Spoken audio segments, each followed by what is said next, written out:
I thought we'd start with a bit of mild existential crisis. Who am I? Who are we?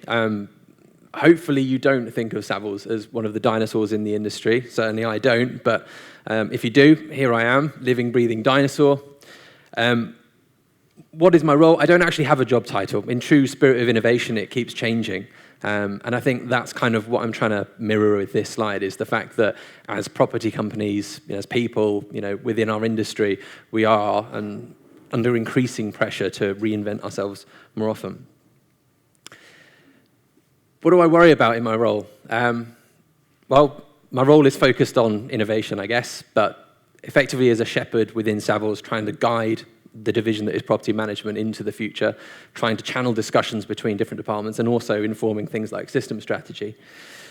A lot of that is focused around creating discussions between different departments. I mean, we have a huge footprint. Savills Property Management in the UK manages about 500 million square foot of space.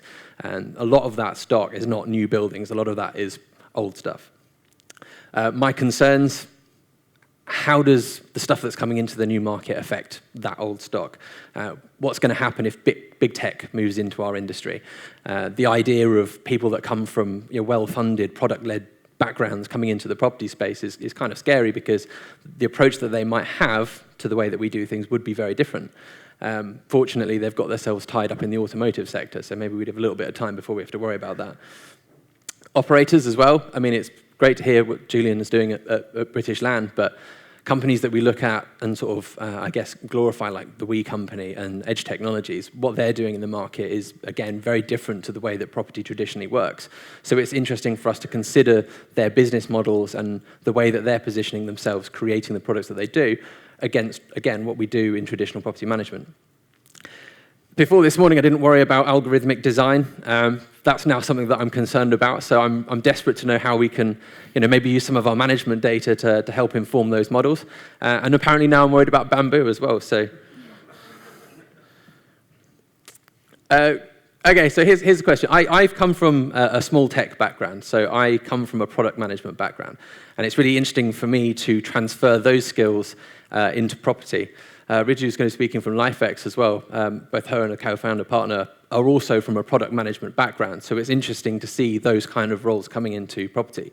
We talk a lot about customer experience and improving customer experience, but what we're really talking about is product management. And the idea of placemaking as a term is very much a product-oriented term. It's about creating something that's desirable. Property has always been a product, and property works best when you have desirable products.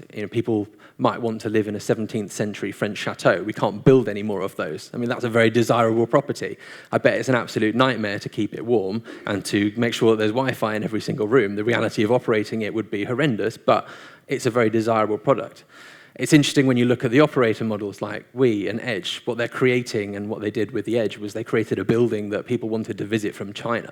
They created a massively desirable product, and I think the We Company are creating desirable places to work. So I think, what can we do as property? Well, maybe we can introduce some of this product thinking into what we do. But then we also have to make that work. We have to make it sustainable. We can't just take a short-term position where we're creating something that we can sell for a lot more money and therefore fund all of the technology that we put in the meantime. And like I said, we deal with a lot of 17th century French chateaus, which we can't necessarily fit out with a full IoT suite. So, we have to work in the middle there. I think where we're kind of at as an industry is we're looking at, people want to buy Teslas. And I'm sure there's lots of people in this room that would like to buy a Tesla, but I would wager a bit of money that the next car that you buy might not be a Tesla. And the reality is that there are a lot of people out there that are still driving Fords. People want to buy Fords, people still drive Fords. And, whilst we are dealing in the world of Teslas, as a big company, we have to very much focus on keeping our customers happy, do the things that we need to do right first, and we still have to take care of the Ford drivers, even though we might be explaining, now, this is a little bit like a Tesla. So this is what I would bring from property, from product into property, and this is the idea of design thinking. So we talk about putting the customer at the middle, focusing on what they want, recreating, reimagining things constantly. I think the analogy with the car industry works quite nicely here as well. This was the interesting factor of the discussion about algorithmic design is that properties are around for a long period of time. In the car industry, every 5 years, they create a new model, they work out what people like about it, they go back to the design board, they create a new model, and then we all, over a period of time, upgrade. The process of doing that in property is, over a much longer period of time, and so these things are happening. Despite being in this bubble where we talk about things happening now, these things do happen much, much slower. And people want different things. Again, a lot of us have Alexa in our homes to turn on our lights, to turn off our lights, but there will be people that will live and breathe by the light switch until they die, and they won't want anything different. So again, we have to factor all of those things into the way that we design and offer the products that are property. As an organization, we do a lot of customer journey mapping, which was similar to what Julia presented just now, which is where we think about people coming into our buildings, the hundreds of different types of people that are coming into our buildings, how they want to interact with that space, and what they're going to do whilst they're there. And then we have to realistically map the things that we can do with that space with effectively the amount of money that they want to spend on their service charge whilst they're there. Around design thinking, we've actually, as an organization, created a new initiative called RISE, and that is very much focused on constantly reinventing the way that we do property management by speaking to and absorbing what's required at the end by the customers. So, how does design thinking work at scale? This is quite easy in a small tech company to pivot and change the way that you do things. Unsurprisingly, when you get to a large company, that doesn't work very well. It's an incredibly difficult thing to do. And I guess we've gone over a journey over the past few years of working out what it is the things that we can do. A lot of you in this room are actually suppliers to us already. For those that are not, how can you engage? How does it work when you're working with a large organization that's trying to reinvent itself? It's not easy. It's really difficult. Try and understand the complexities of the models that we have to operate in. And that's why it's always refreshing to see developers, operators, other businesses coming from outside the industry introducing new models, because it does. It creates that incentive and it creates that momentum within the industry to allow us to change.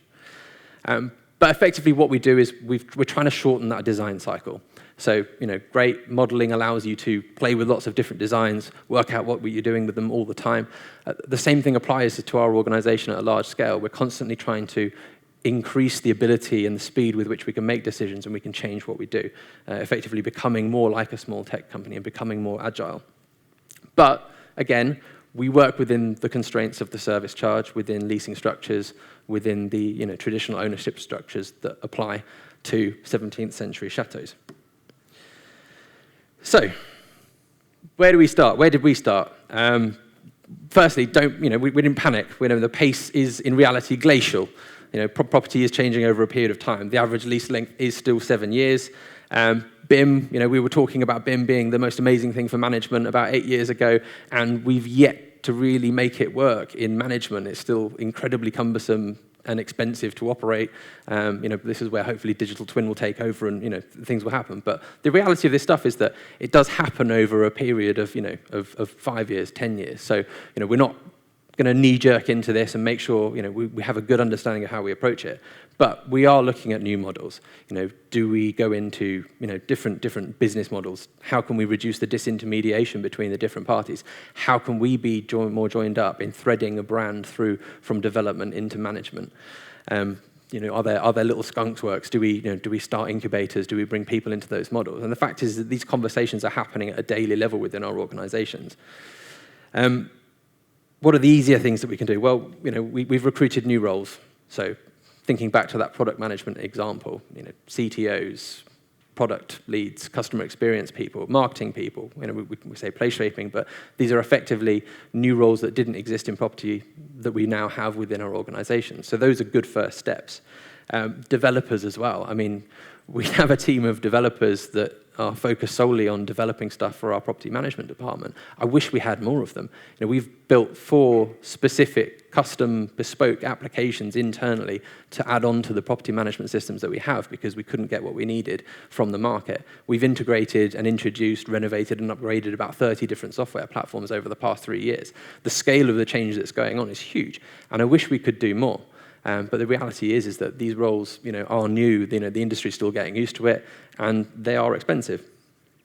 And to be fair, there's probably a skills shortage as well. And if I wanted to go out tomorrow and find 5 IT experts to recruit, where would I find those people? How would I get them on board? So what we do is we start thinking about design thinking. First question asked, can we implement stuff? And actually, when you think about implementing stuff across 2,500 employees, getting them all to change at the same time, very difficult. In fact, actually communicating to 2,500 people over a wide geography at the same time, very, very difficult. The best thing that we have done as an organization is introducing a communications and collaboration platform.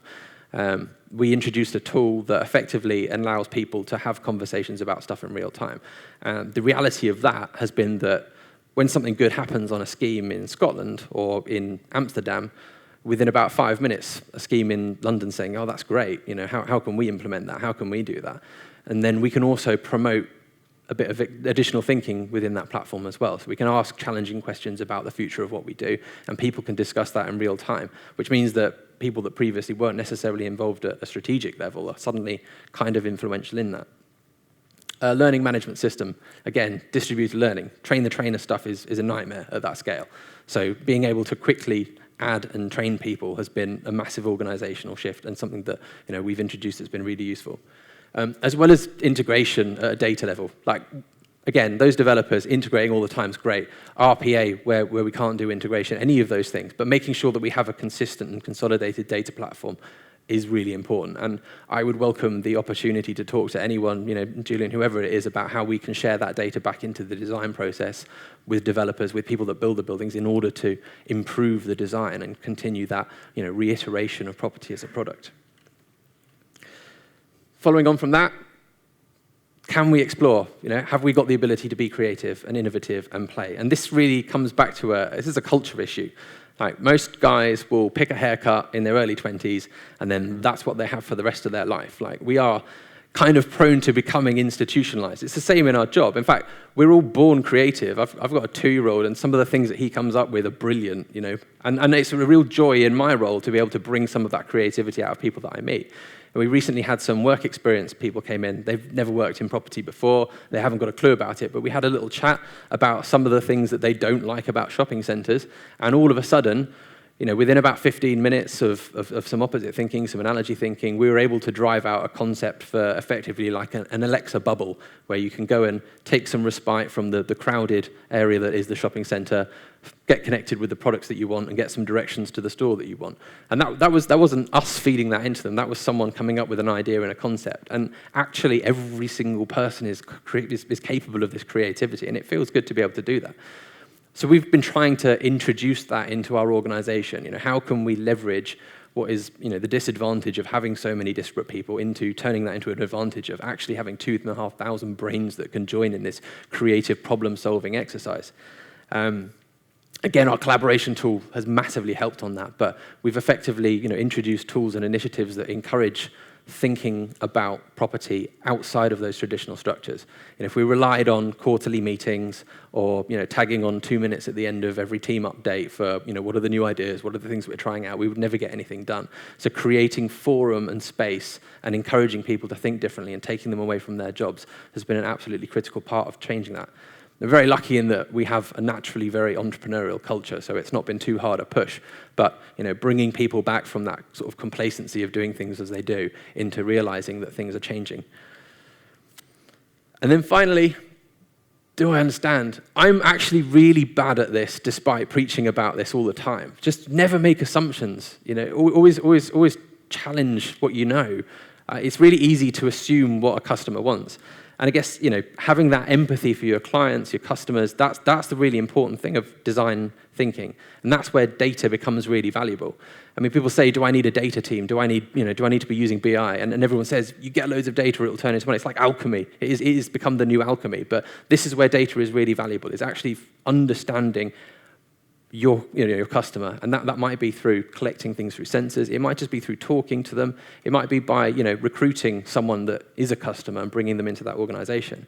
And I think this is where we have good suppliers that really understand how we work, really understand the complexities of our business, really understand what it is that drives us, and also what it is that we have to do for our clients and our customers, because they're number one. Keeping the customers happy is at the core of what we do. How can this be done? Well, I would love to be able to feed back the information that we collect. Occupier portals, everyone's talking about them, but they are a massively, massively important tool for us going forwards in our ability to collect data from customers and occupiers. Traditionally, talking to them, sending out surveys, now we have the ability to poll and kind of garner thought from the people that occupy buildings in real time. And that's a real powerful data metric. But how can we then pass that on to feed into those algorithmic design models? And how can we share that with developers, operators, designers, architects?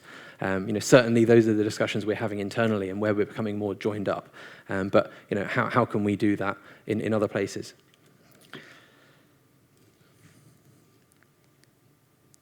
Thank you. There's a boxing slide. How should you guys approach us? I should probably. It was a bit nervous coming up here because I'm preaching about knowing your customers and creating products for your customers. I didn't know who I was going to be talking to here today, so I had no idea what you would want to hear or what you would like to hear, which made me as a product person increasingly uncomfortable. Hopefully, I've covered some points. But if anyone wants to come and talk to me or anyone in my organisation about the challenges or the opportunities that are faced, just do. And it might not seem joined up. There are 30,000 of us globally. It's impossible to know everybody.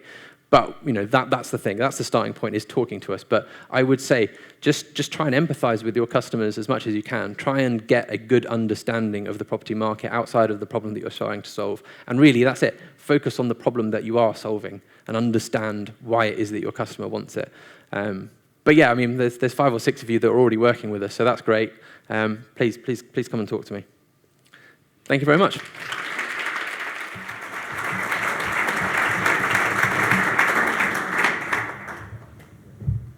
Thanks, John. Wonderful.